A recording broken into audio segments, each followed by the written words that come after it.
Hi, my name is Ellen Kebabian. I'm an interior designer and creator of Powder House Design.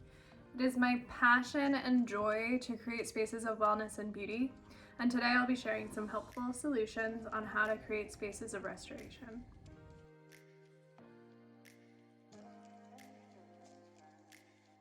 I'm going to ask you to take a moment, step away from the noise and constant news updates so that I can give you some tools on how to create a restorative environment, both indoors and out. I'll include suggestions on how you can get away, improve your mental, emotional, physical health, and of course, enhance your well-being. Here are the 4 qualities that allow us to do that.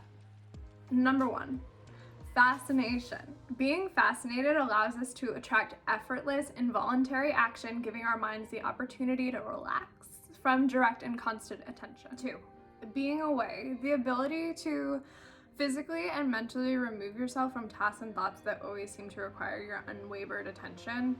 For example, work emails after work hours, or in light of the current situation, your workspace making habitation in your living room.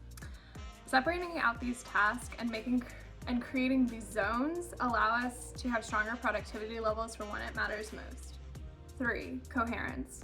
By creating environments that are visually more whole, we can examine things easier. This is because our minds aren't being pulled in multiple directions, but in fact we are able to absorb details in a more coherent and integral way.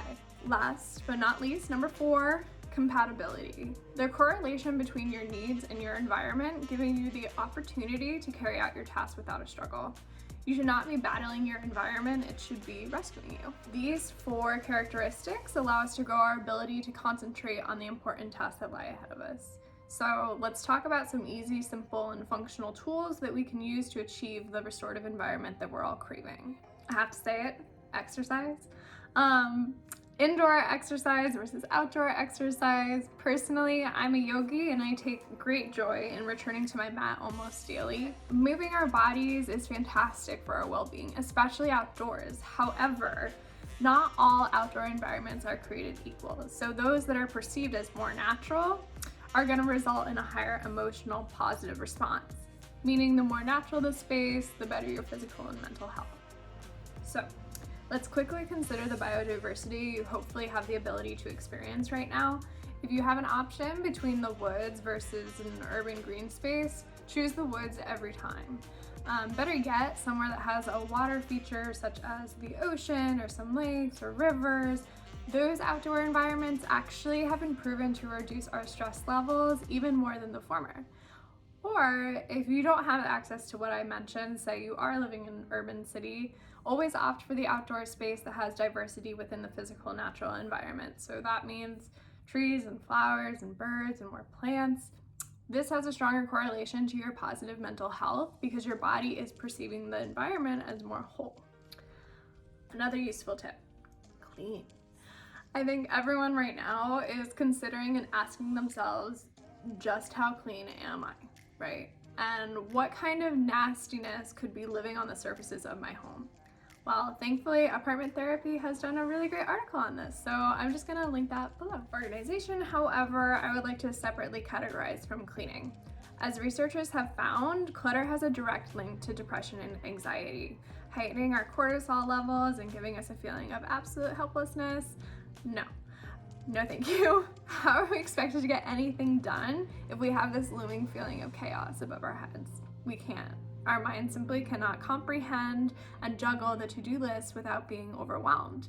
So that's where the organization comes in. And I'm not talking about Marie Kondoing your home, but I am suggesting that you start tackling some directly obvious physical moments in your life where things aren't lining up exactly as they should. So let's say going through your photos or organizing your financial papers. I've gotten into the habit of always cleaning my dishes and not leaving anything piled up in the sink. And I know it seems daunting and I struggle with this a lot, but knowing that my mind cannot physically cross the barrier of success unless I achieve a sense of whole definitely gives me a stronger incentive to organize my life. Lastly, I'm going to encourage you to get lost. Allow yourself wonder and wander time, and that does not mean on your phone scrolling through Facebook and Instagram and TikTok. As tempting and seemingly mindless as it is, it's actually not allowing your brain to rest. So therefore, try a daydream or take a long walk and pay a bit more attention to the little details that nature has provided us. Give yourself a full break and gracefully welcome those moments of fascination.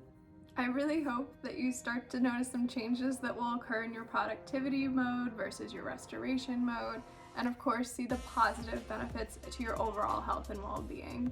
So thank you for listening.